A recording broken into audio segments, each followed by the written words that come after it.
Something that I've wanted forever, or at least something that I've been kind of fixated on forever, is this idea of a legendary version of a normal Pokemon. What that would be is, any Pokemon you think about, right? Let's think about Pikachu, right?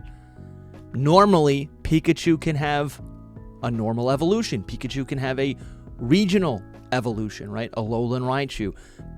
Pikachu as a species can deviate. Most Pokemon have the ability to either evolve entirely as a species or change in some way. Again, species-wide. But ever since the Blood Moon Ursaluna, maybe even before that, I've kind of just been really honed in on this idea of seeing more normal Pokemon that can essentially, a singular Pokemon of that species, becoming in it's not evolution. I don't know what the word is, but basically getting a new form to represent a very specific set of conditions that happen to that singular Pokemon as a character, right, as an individual, and essentially granting that Pokemon access to a new form, a legendary form is how I look at it, right? And I guess I don't know that, like, in game that could kind of manifest in a lot of different ways, whether it gets a new type, whether it gets, new stat distributions, new moves. In existence, right? This idea already exists with Carbink, certain Carbink undergoing this transform, or this, undergoing this change where only a specific Carbink can become the mythical Pokemon Deontay, right? Deontay essentially being literally a legendary version of Carbink. And then you have the Eternal Flower Floette. Something happening to it, right? A specific Floette, not a Florges, not the final stage of its evolutionary line, and not species-wide, but one singular Floette, AZ's Floette, was given eternal life, right? We also have the Ursaluna, right? One specific Ursaluna becoming the Blood Moon Ursaluna. So that's all the setup that I wanted to kind of establish. And what's really cool is this idea is starting to get more traction. In Pokopia, in this new game, we got the trailer for Pokopia. And in it, we find 4 unique Pokemon characters that have their own unique names and subtle design shifts. And I think this is in line with exactly what I'm talking about. We see this like ghostly Pikachu, right? This isn't a species of Pikachu. This isn't a regional form of a Pikachu. But it is a specific Pikachu that has, we don't know at this time, but potentially has died, gaining a ghost type, right? It literally gets a new design. Snorlax has fallen asleep for far too long, and it now has been overgrown by moss. And I'm overlooking this, but this Pikachu is not Pikachu. It's Pikachu. It has a new name. It's a new form. We also have Snorlax, right? Is now Mosslax. And even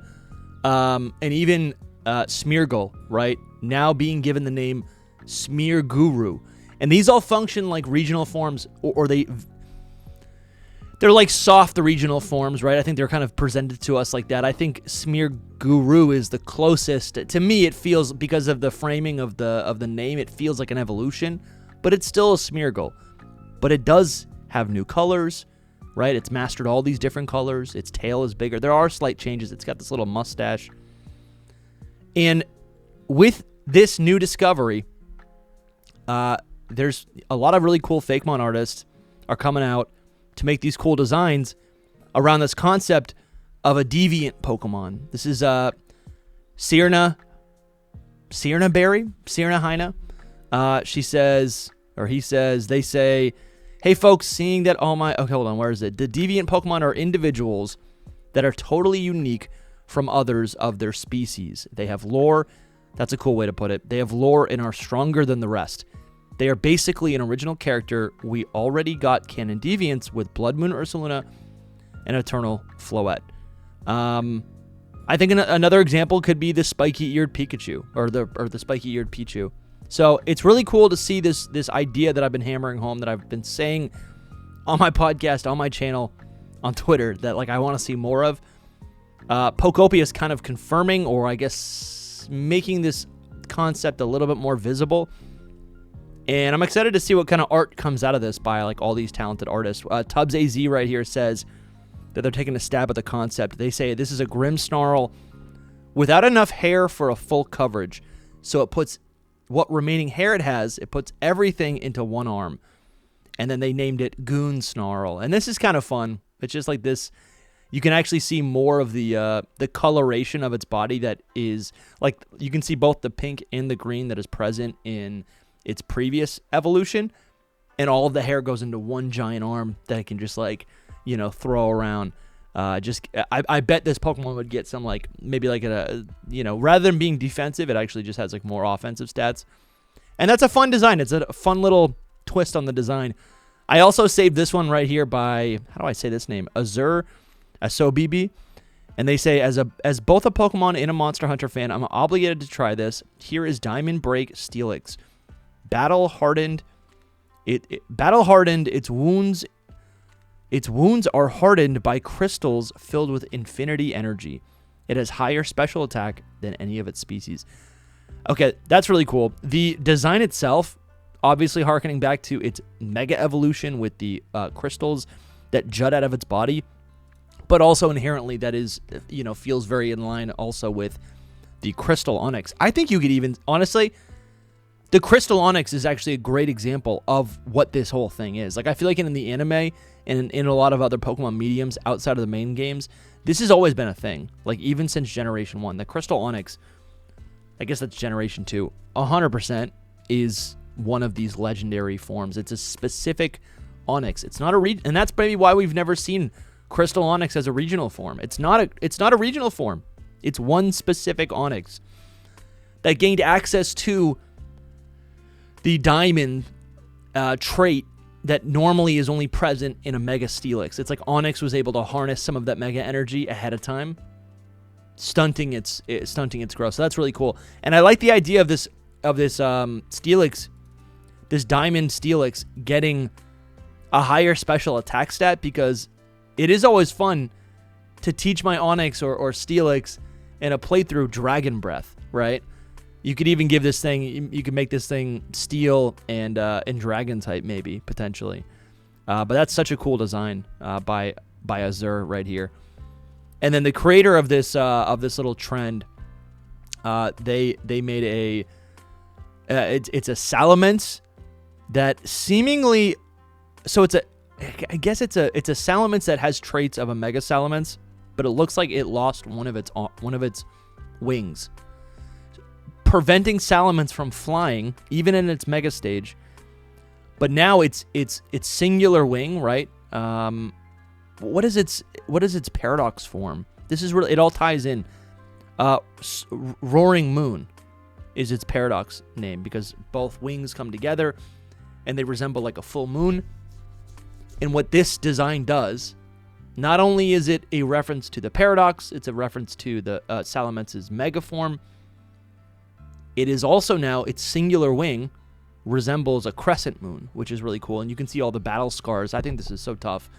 And it also does something to Salamence that I feel like I've also really been interested in, which is this idea that Salamence would, right, if its dream is to fly, and that's its sole purpose, like as a character, what would happen to the Salamence if it was never able to fly? You know, would it evolve differently? Would it become a cave dragon or something, right? Something that's like tethered to the earth, right? Kind of defeated, but you know, that's a challenge that it has to overcome, and it would evolve differently. I think that's just so cool. And so we got this, this is just so tough. This new type of Salamence. I think this is awesome. And then this one's kind of a meme, but I do like the concept of like, not like these legendary Pokemon. I don't think they all need to be final stage Pokemon. They don't need to all be these behemoths. But this is a legendary, that's what I'm calling it, a legendary Metapod. Hilarious. So funny. And you can see the little dots here. The little purple dots are like reminiscent of like Butterfree. Nothing really happens. This thing just gets a little bit taller. Maybe it has like a high attack stat. I mean, this is kind of a hilarious one. There's not much to the design, but I like the idea of like Metapod just becoming like a it's like a legendary Magikarp or something. It's ridiculous. Similar to Salamence losing the wing, we also have this Baxcalibur, and I think it either looks like Baxcalibur is.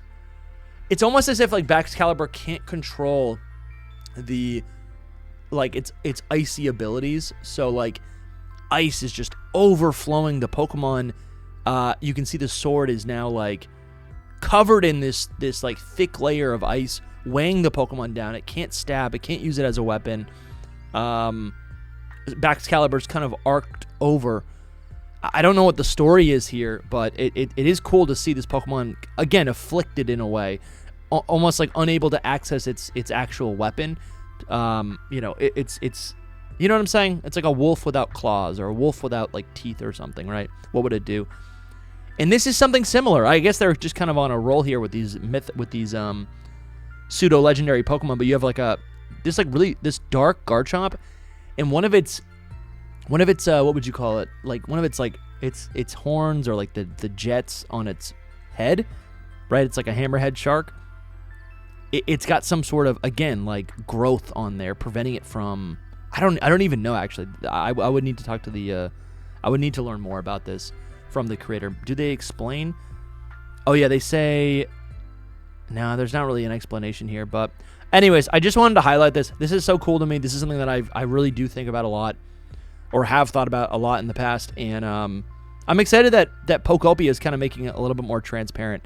Like, I don't expect these characters in Pokopia, like Smear Guru and etc. I don't think they're actually going to be proper evolutions. Like, I don't even think we're going to be able to transfer them to Pokemon Home.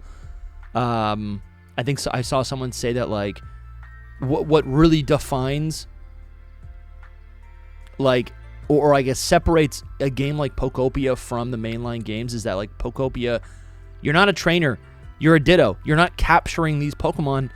And because you're not capturing them, you can't transfer them to home. And that makes a lot of sense to me, right? So yeah, that's all I really wanted to show. Yeah, hope you guys are having a good day. Subscribe. This is my second channel. Subscribe if you want to see more Pokemon theories and breakdowns of some of these more niche topics. Yeah, I'm almost at 1,000 subs. That's the goal. Subscribe. And yeah, I'll have another video very soon. See you soon.